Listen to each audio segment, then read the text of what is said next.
بسم اللہ الرحمن الرحیم۔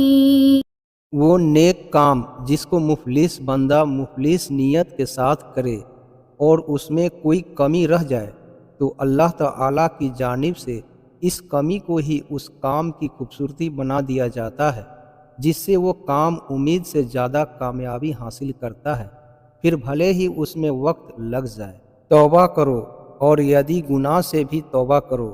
جس نے جرم کیا وہ مر گیا، جس نے توبہ کی وہ نئے سرے سے پیدا ہوا، پھر جس کی پیدائش ہی ابھی ہوئی ہے وہ پیدائش سے پہلے کی ناپاکی کے بارے میں کیوں پریشان ہے؟ جہاں نفرت دیکھو وہاں خاموشی اختیار کر، اور جہاں اختلاف دیکھو وہاں سوال ضرور کرو۔ اگر آپ خدمت کرنے میں شرم محسوس نہیں کرتے تو آپ کمال کے انسان ہیں۔ ہمت اور حوصلہ بڑھانے کے لیے پسندیدہ شخص کے 2 بول ہی کافی ہوتے ہیں۔ حقیقت کو جاننے کی کوشش کبھی نہیں چھوڑنی چاہیے۔ کسی سوال کا جواب سیڑھی کا ایک پائدان ہوتا ہے، جس کے بعد پھر سوال اور پھر جواب، یعنی ایک قدم مزید آگے، اور یوں یہی سلسلہ آگے بڑھتا رہتا ہے۔ پرایا وہ نہیں جس کا بسیرا دور ہو، پرایا وہ ہے جسے گرد و غبار ڈھانپ لے۔ جس خطرے کا وقت سے پہلے احساس ہو جائے سمجھو کہ وہ ٹل سکتا ہے۔ اپنے گناہوں کا احساس ہی توبہ کی ابتدا ہے۔ اپنی نیک مالیوں پر ناز نہیں کرنا چاہیے۔ اللہ سے اس کا انصاف نہیں بلکہ اس کا فضل مانگتے رہنا چاہیے۔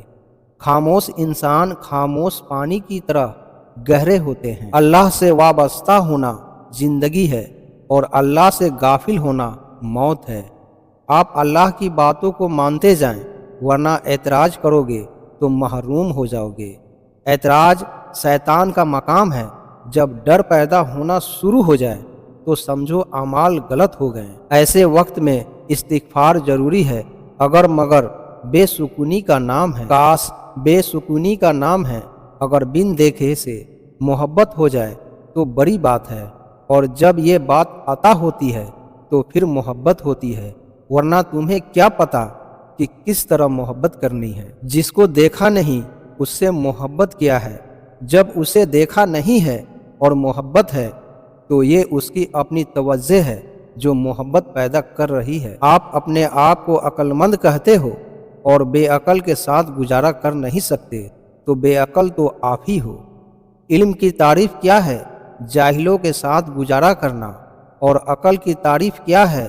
بے عقل کے ساتھ گزارا کرنا۔ بہت سے قابل لوگ ایسے ہیں جن کو ان کی قابلیت نے کوئی فائدہ نہیں پہنچایا، اور جب تک انہیں اپنے نقصان کا پتہ چلا تب تک بہت دیر ہو چکی تھی۔ اللہ راضی ہو جائے تو انسان کو دنیا میں ہی بہت سے انعامات مل جاتے ہیں، اور ان تمام انعامات میں سے ایک بہت عظیم انعام جو بندے کو ملتا ہے وہ سکون ہے۔ برائی کو چھپانے میں بھی محنت لگتی ہے اور برائی کو دور کرنے میں بھی محنت لگتی ہے۔ عقل مند اسے دور کرنے کے لیے محنت میں لگ جاتا ہے اور بیوقوف اسے چھپانے کی۔ اور کچھ بندوں کو جب اللہ تعالی آزماتا ہے تو وہ بندے اپنے آپ کو بد نصیب کہنے لگتے ہیں، اور اس طرح وہ اللہ کے دیے ہوئے امتحان میں ناکامیاب ہو جاتے ہیں۔ ضروری نہیں تحریر اچھی ہو اور آپ کی گفتگو پاک اور خوبصورت ہو تو سامنے والا اس سے متاثر ضرور ہوگا۔ ہر خوبصورت تحریر اور گفتگو مفلس دلوں پر ہی اپنا اثر دکھاتی ہے۔ جب بندہ ڈرتا ہے تو اللہ ہی اسے امید دیتا ہے، جب وہ غمگین ہوتا ہے تو اللہ اسے تسلی دیتا ہے، جب وہ ٹھوکر کھاتا ہے اور گرتا ہے تو اللہ اس کی مدد فرماتا ہے، جب وہ خراب ہوتا ہے تو اللہ ہی اس کی اصلاح بھی فرماتا ہے۔ حقیقی طور پر خوش انسان وہ ہوتا ہے جو اپنے آس پاس کے لوگوں کے لیے خوشی کی وجہ بنتا ہے۔ بے بسی کا مطلب یہ ہے کہ آپ کو خرابی کا علم تو ہے مگر اسے ٹھیک نہیں کر سکتے۔ اگر یہ ثابت ہو جائے کہ غلطی کی وجہ کم علمی ہے تو پھر سزا کو تربیت سے تبدیل کر دینا چاہیے۔ ہم بہت ہی کم باتوں کو توجہ سے سنتے ہیں۔ گاہک کا اعتماد چیز کی قیمت کم ہونے سے بلکہ چیز کے یاری اور اچھا ہونے سے قائم ہوتا ہے۔ سب سے بڑی بات نئی بیماری مایوسی ہے۔ ظاہری کوئی بھی بیماری اس سے مقابلے میں کوئی چیز نہیں ہے۔ قتل کرتے ہوئے قاتل آہستہ آہستہ اپنے آپ کو مار دیتا ہے۔ اگر مستقبل کی بنیاد ماضی ہے تو پھر سوری طور پر کچھ بھی تبدیل نہیں ہوگا۔ گفتگو کا خطاب ہمیشہ سادہ اور آسان ہونا چاہیے۔ موت انسان کو ضرور مار سکتی ہے، مگر اچھے اخلاق والے ہمیشہ دلوں میں، لفظوں میں اور دعاؤں میں زندہ رہتے ہیں۔ خوشی خالص اور صاف پانی کی طرح ہے، جہاں جہاں یہ بہتا ہے حیرت انگیز طور پر شاندار شگوفے کھلتے ہیں۔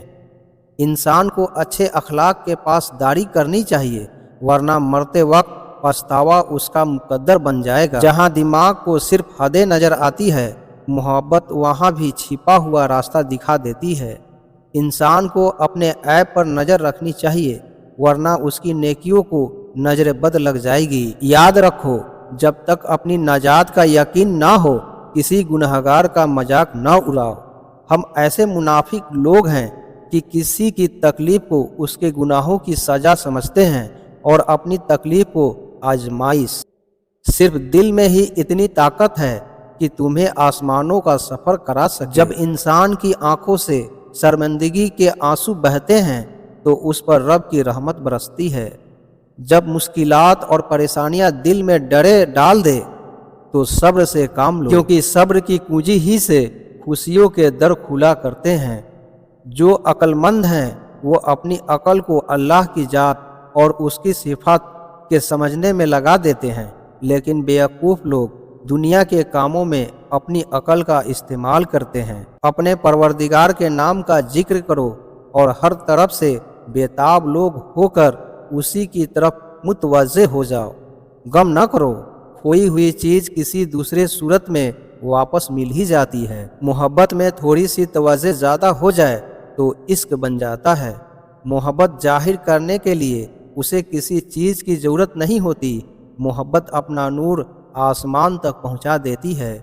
اس دنیا میں کوئی خزانہ سانپ کے بغیر، کوئی پھول کانٹے کے بغیر اور کوئی خوشی غم کے بغیر نہیں ہے۔ زندگی میں بہترین رشتے وہ ہیں جہاں ناراضگی کے بعد معمولی سی مسکراہٹ اور معذرت سے زندگی پہلی جیسی ہو جائے۔ جس شخص کا خدا نگہبان ہو اس کا تحفظ مرغ و ماہی بھی کہتے ہیں۔ شیطان ہر قدم اس کوشش میں لگا رہتا ہے کہ کسی طرح انسان اللہ کے ذکر سے رک جائے۔ اگر کوئی انسان آپ کو سمجھ ہی نہیں سکتا تو آپ اس کے ساتھ نہیں، اس کی قید میں ہیں۔ محبت صرف دو پیروں پر سیدھی کھڑی ہوتی ہے۔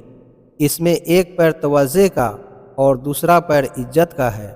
دونوں میں سے ایک بھی کھو جائے تو محبت معذور ہو جاتی ہے۔ خوشیاں خوبصورت جسموں کے لیے ہوتی ہے، جبکہ غم خوبصورت روحوں کے لیے۔ دعا مانگنا شرط ہے، منظوری شرط نہیں۔ اللہ کے پاس مکمل اختیار ہے، چاہے تو گنہگار کی دعا منظور فرمائے، نہ چاہے تو پیغمبر کی دعا بھی منظور نہ کرے۔ فاصلے کبھی رشتے الگ نہیں کر سکتے اور نزدیکیاں رشتے بنا نہیں سکتی۔ حیرت ہے کہ انسان ہاتھ تو دنیا کے آگے پھیلاتا ہے اور شکایت خدا سے کرتا ہے۔ جس لمحہ آپ سچ بولنے کا فیصلہ کرتے ہیں وہی لمحہ آپ کی سوچ اور عمل کی تبدیلی کا آغاز ہوتا ہے۔ خدمت کا بہترین مقام وہ ہے جہاں خدمت کے بدلے میں کچھ نہیں لیا جاتا۔ کامیابی کی ایک شکل وہ بھی ہے جس میں آپ لوگوں کی سوچوں میں اپنی جگہ بنا لیتے ہیں۔ اگر علم حاصل کرنا چاہتے ہو تو سوال عقل کے دائرے میں اور اختلاف احترام کے دائرے میں کرو۔ علم کی پہلی نشانی اخلاق اور جاہلیت کی پہلی نشانی بدسلوکی ہے۔ کچھ کام خدا چاہتا ہے انسان خود انجام دے تاکہ اس کے نتیجے میں رہنمائی پا سکے۔ کسی کا آپ پر اعتماد کرنا آپ سے محبت کرنے سے زیادہ قابل تعریف ہے۔ محنت کا پھل، مصیبت کا حل اور آنے والا کل سب اللہ کے ہاتھ میں ہے۔ آنکھیں جھکتی ہے تو زمانے بھر کی حیا اپنے اندر سمو لیتی ہے۔ برائی سے توبہ کر اور بدنام سے سبق سیکھو اور نیکی کو چھپا کر رکھو۔ جس کو کوئی تکلیف نہ پہنچے اس میں کوئی خوبی نہیں۔